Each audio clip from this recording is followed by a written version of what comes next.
La presenza della mafia, declinata nelle sue varie forme, in Veneto ormai è certificata. E lo sa bene chi come Davide Corazzini, dirigente della squadra mobile pronto a lasciare Vicenza per Caserta, ha coordinato indagini come quella che a fine ottobre ha portato alla scoperta di un maxi traffico di rifiuti pericolosi dalla Campania a Gambellara. E i sequestri e le indagini continuano, per questo va tenuta altissima la guardia. L'importante è che si continui a mantenere alta l'attenzione investigativa sui fenomeni macrocriminali di criminalità organizzata, poiché abbiamo avuto in questi anni degli indici allarmanti che certificano una presenza delle compagini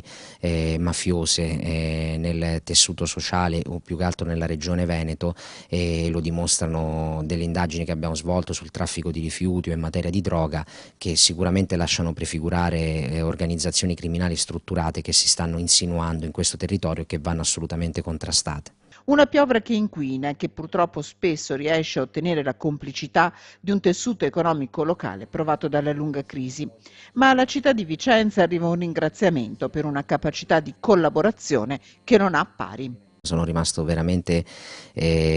stupito positivamente in questi anni in merito alla collaborazione dei cittadini sotto ogni profilo, innanzitutto per la soluzione di alcuni casi investigativi in cui il contributo dei cittadini è stato determinante e quindi li ringrazio pubblicamente, ma anche per il sostegno che ci è stato dato nello svolgimento della nostra attività di indagine.